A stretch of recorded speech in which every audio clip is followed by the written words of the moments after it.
Welcome to McPlum, simple solutions served daily. In this video, I will explain how to make popcorn with canned corn.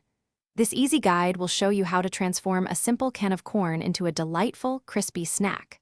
First, ensure your corn is well drained and patted very dry. This is a crucial step for achieving crispiness.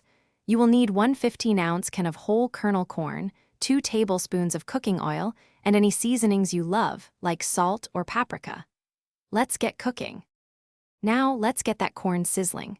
Place a large skillet on your stovetop and add about 2 tablespoons of your preferred cooking oil, like vegetable or canola.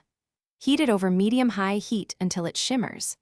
Carefully add your thoroughly dried corn to the hot oil, spreading it into a single layer.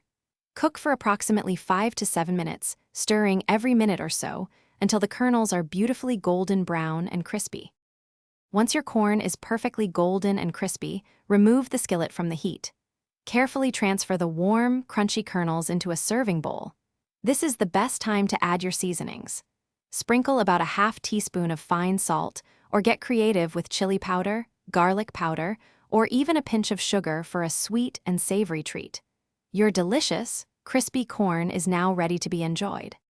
Here are a few pro tips to elevate your crispy corn experience.